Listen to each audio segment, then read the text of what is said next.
اور وزیر اعظم شہباز شریف نے اسلام آباد میں ملک کے پہلے ٹیکنالوجی پارک کا دورہ کیا۔ ملکی اور غیر ملکی ماہرین سے بھی ملاقات کی۔ اس موقع پر وزیر اعظم نے کہا کہ آئی ٹی پارک روزگار اور ترقی کے نادر مواقع فراہم کرے گا۔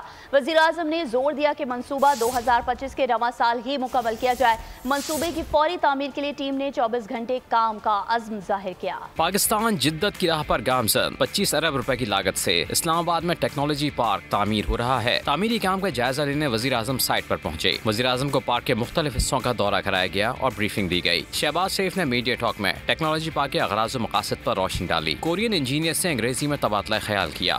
At least more than 70% of the total expenditure being committed here in building this wonderful IT center, which will be the best in this country and state of the art in terms of its facilities.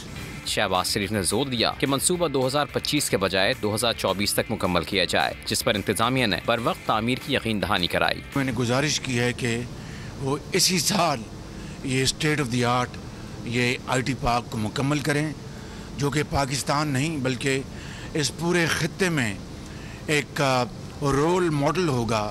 خطاب کا اختتام وزیر اعظم نے شاعرانہ انداز میں کیا۔ جب اپنا قافلہ عزم و یقین سے نکلے گا، جہاں سے چاہیں گے رستہ وہیں سے نکلے گا، وطن کی مٹی مجھے ایڑیاں رگڑنے دے، مجھے یقین ہے چشمہ یہیں سے نکلے گا۔ وزیر اعظم نے اعلان کیا کہ اسلام آباد کے بعد ملک کے دیگر شہروں میں بھی آئی ٹی پارک کا قیام عمل میں لایا جائے گا۔ سبسکرائب کریں اور بیل دبائیں تاکہ کوئی خبر رہ نہ جائے۔